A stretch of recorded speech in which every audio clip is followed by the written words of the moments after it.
Okay, so this is the cage that we intend cleaning next week. This is how it looks at the moment. There's still chickens in it. These chickens should be sold probably in the next 3 days. They'll be finished. And then we'll make a short clip of the dry cleaning process and then the wet cleaning process. Okay, so yeah, we're beginning with the dry cleaning phase. Where as you can see, all the equipment has been removed. And now the leftover litter or bedding is also being removed now. It's packed into old feed bags, and those must then be disposed of far away from the farm. Okay. So all of this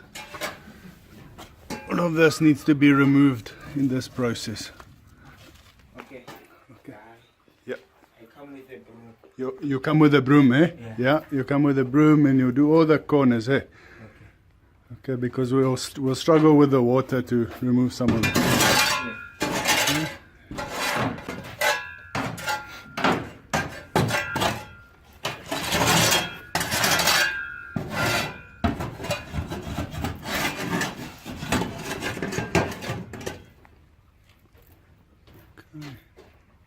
Wait a minute.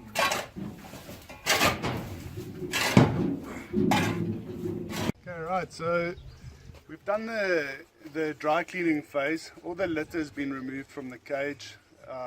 As much as it could be done without water has been done. So the next phase is the wet cleaning phase, where we're going to use some chemicals mixed into the header tank and apply that through a high pressure cleaning machine. So now we're gonna add the soap. This specific one is a Biotech product. It says for heavy soilage we dilute 1 to 250. The water tank is a 200 liter tank, so we're gonna use 1 liter here. Okay. Keep filming. Oh, you got it. Okay.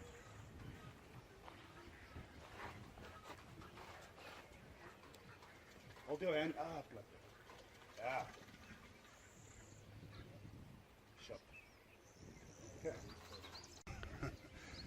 Okay, so we want to clean, when we clean a chicken cage, we clean from the top down.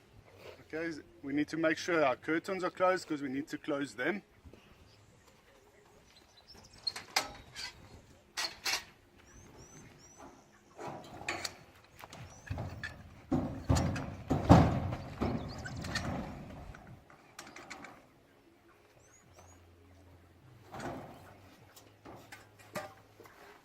So some important things, always keep your cage clean around the outside. So no weeds and long grasses, keep the rodents and snakes away. And also because it just looks better.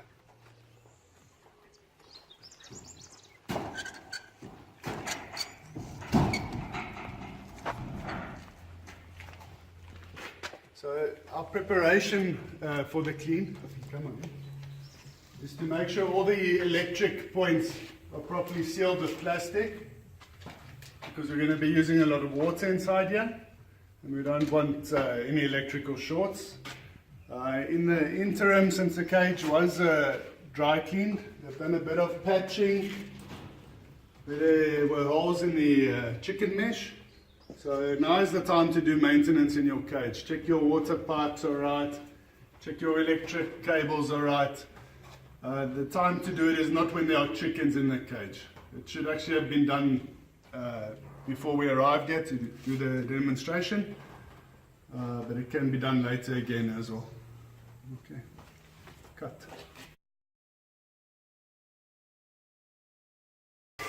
Okay, so we're going to now start cleaning the cage. Our machine is in place. We put our soap up in the header tank, and now we'll start cleaning from the top down.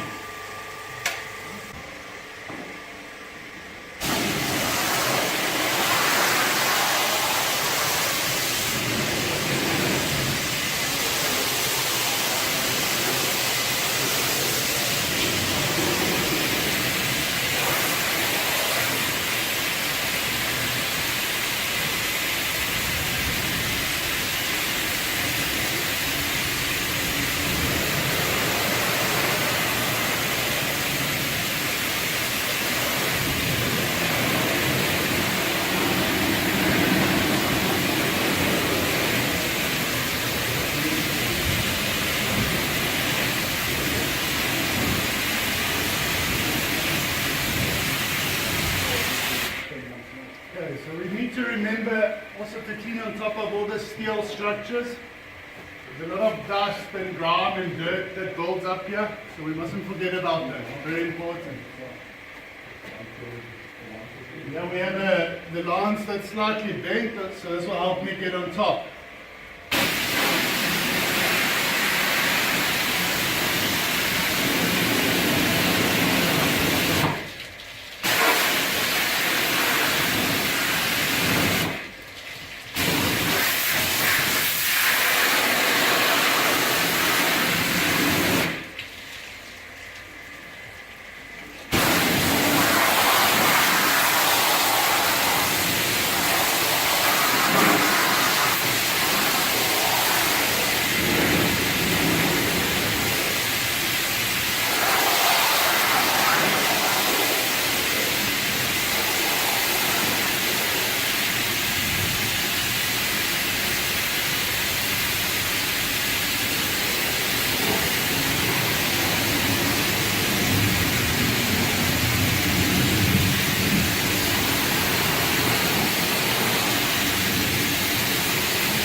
Here, come a bit closer.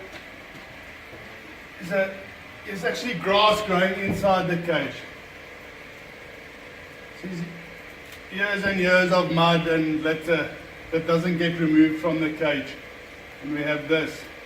Perfect breeding grounds for germs, especially if the cage isn't cleaned properly. So this will all have to come out and properly cleaned out.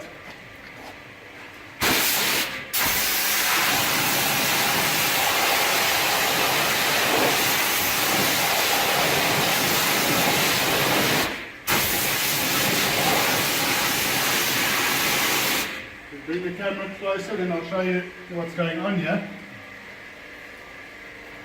You can see there it's been opened up, so we can see the light coming through. And this is where it's still dirty, but it hasn't been cleaned properly. And this poor maintenance and cleaning just results in a cage that's not ideal for the chickens, but very ideal for bacteria. So it's very important to clean all the nooks and crannies.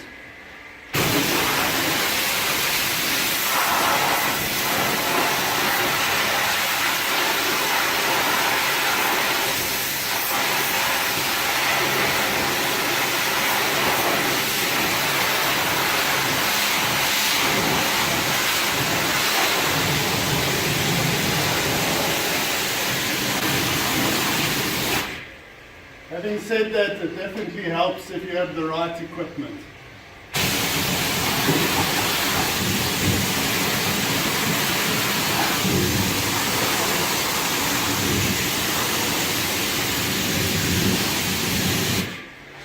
So here I've put a short extension. This is for if we need to do nearby work.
So what you'll be able to see now, I've started cleaning the floor, and the color of the floor is completely different to what it was. It's more a natural concrete cement color now, and that's just years of dirt and grime and bacteria and what have you that's accumulated on the floor that was never really properly cleaned out because the right equipment wasn't used.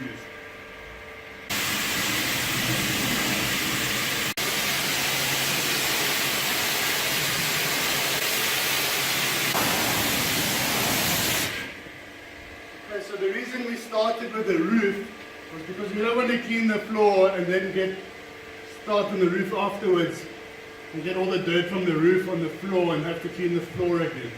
So we always clean the roof, the sides first, and then the floor, and then we move on to another manageable section. So we start again on the roof, the sides, and the floor. You see the difference in the floor? You can see the crap that's coming off there. Hi, good day. Today we are at Onderstepoort on a poultry farm. This is one of the government-sponsored chicken houses that we're out doing a demonstration on one of our GWS 1015 specially built units. This is not a standard machine we keep on our truck. We bought it especially for chicken farming. So if you have a look at the machine over here, I'll explain some of the features. First of all, we've got a 20-meter plastic large hose reel that connects to the half-inch pump. Inline, we've got a chemical injector which is detachable. We've got a 14-litre high-pressure pump running at 100 bars. Due to most farms only being able to have 240 volts on them, we've built this unit at 740 volts and are getting a maximum pressure at this flow rate. A unit like this is designed and manufactured in South Africa. The parts are bought in from Europe, and we sit with a whole lot of spares for your pressure cleaners that you've got on your site. Have a look at our website, www.marpa.co.za, and give us a call so we can help you out at your chicken farm. I'm Clement, I'm the farm owner here, and what I do on daily basis is we breed chickens, we get them from day old and we grow them until week 6 before we take them to the market. So what we're doing here is properly cleaning. This is a very important step because if we don't clean properly, there are risks that chickens might die if they were diseases in the previous cycle. So, and we've learned that cleaning the house manually is not always effective as cleaning automatically because with this kind of machine, it guarantees that everything goes out and it is very effective. I think this is the kind of cleaning that we'll be doing from now. We're very happy and impressed. Action. Okay, so this is what the floor looks like before we started cleaning. To the naked eye, it looks alright. But if I show you what it looks like where we have cleaned already, if you look at the foam here, and you look at the stuff that's come out of the foam, and also here all the stuff that's moved along with the high pressure water, all this build-up, which we couldn't actually see in the beginning, but as you slowly clean the cage, it's evident that this cage was nowhere near clean, even though it does appear to be clean if you look at the side that has only been dry cleaned. Okay, so the next step now is to disinfect the cage. We've added our disinfectant to the header tank, and now we're going to apply it through the high pressure machine.